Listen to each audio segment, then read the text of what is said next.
We shouldn't panic. We shouldn't panic. We shouldn't panic. Omicron. That is putting the entire world on edge. The World Health Organization is warning that the variant poses a very high global risk, but we still don't know a lot about it. There's evidence that there might be an increased risk of infection or reinfection with the virus, but we really don't know exactly how transmissible it is or whether it causes more severe infections. There are increased cases and hospitalizations in South Africa where the variant was discovered, but it's too early to attribute those to the variant. They're also still studying the impact that Omicron could have on vaccines, but stress that current vaccines remain effective against severe disease and death. After South Africa discovered the Omicron variant, President Biden implemented a travel ban, including 8 African countries, though there is no way to know where the mutation actually started. But there are already confirmed cases in at least 18 countries, including our neighbor, Canada.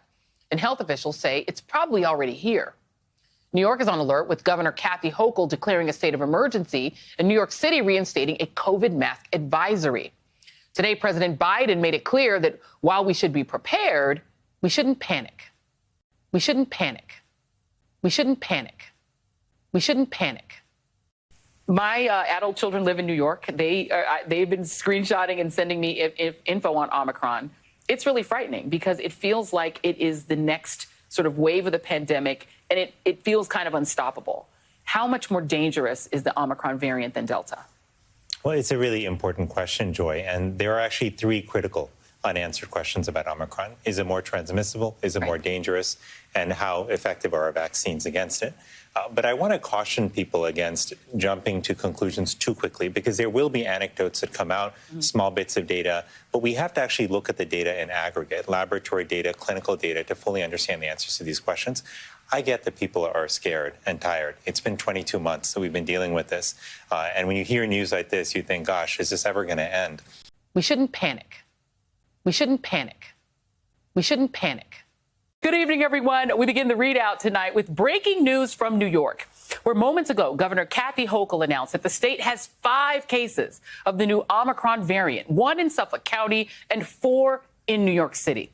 The case in Suffolk County is a confirmed traveler from South Africa who tested positive on November 30th.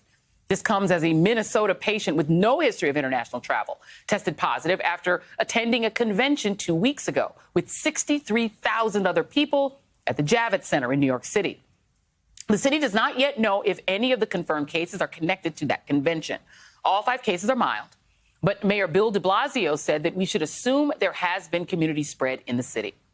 The U.S. now has a total of 8 confirmed Omicron cases, including patients from Colorado and California who had traveled to South Africa. We still don't know a lot about Omicron, but South African health officials announced today that it poses 3 times the risk of infection than Delta, and it could make up more than half of Europe's cases in just a few months.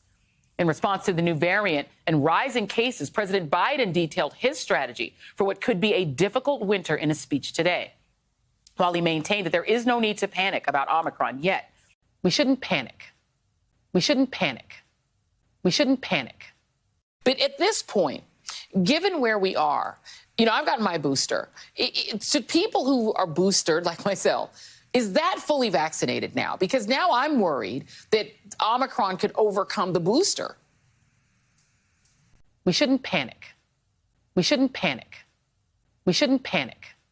If we don't get enough people vaccinated, aren't we just going to keep on going till we get to the Omega variant? That is correct. And a little known fact is that once we run out of Greek letters, the plan is to actually go to galaxies and stars. So pretty cool. But anyways, aside from that, yes, variants are an issue, but we can't even talk about the issue of variants in the U.S. context. I mean, with worldwide vaccine inequities, it's clear that variants are going to be here to stay. I mean, Africa's pretty much getting boxed out of the vaccines, and it's all a result of greed. I mean, let's just be clear, greed to the point where it's actually hurting us Americans, and it's pretty sickening. But speaking of sickening, we have to talk about our governor of Florida, Florida man, right, and his puppet Surgeon General, Dr. Ladapo. The Omicron variant was discovered November 24th, and we have yet to hear a word from Dr. Ladapo or the Florida Department of Health about this Omicron variant. And it's unfortunate because we predicted this, right? I mean, everyone could tell that he was a puppet.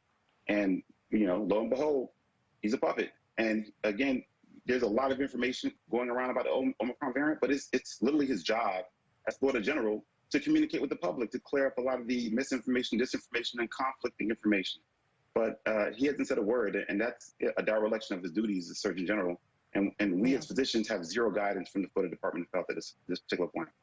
Well, because it seems to me that it's pretty obvious that he wants to do natural herd immunity. That's what it seems like. I mean, do you have any evidence to the contrary that is he trying to run a natural herd immunity experiment in the state of Florida?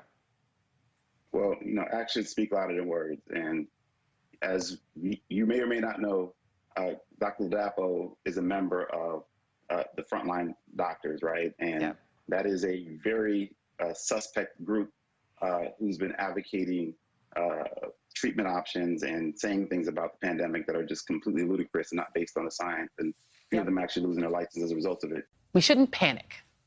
We shouldn't panic. We shouldn't panic.